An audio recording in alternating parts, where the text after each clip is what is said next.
Yeah, I like to surprise my panelists, you know.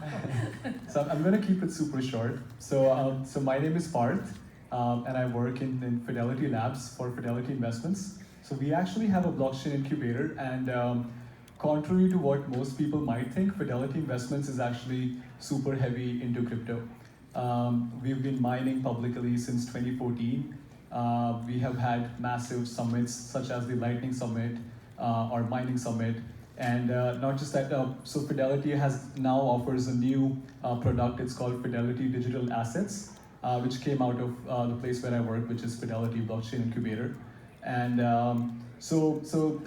Fidelity Digital Assets is actually a service for institutional investors who do not know much about crypto. So if they want to invest in crypto, then they can come to Fidelity. We have massive collaboration with MIT in their DCI group, and also Cornell with the IC3 group. So we do open source contribution as well. So we are sort of we are not the typical fintech company that you would assume us to be.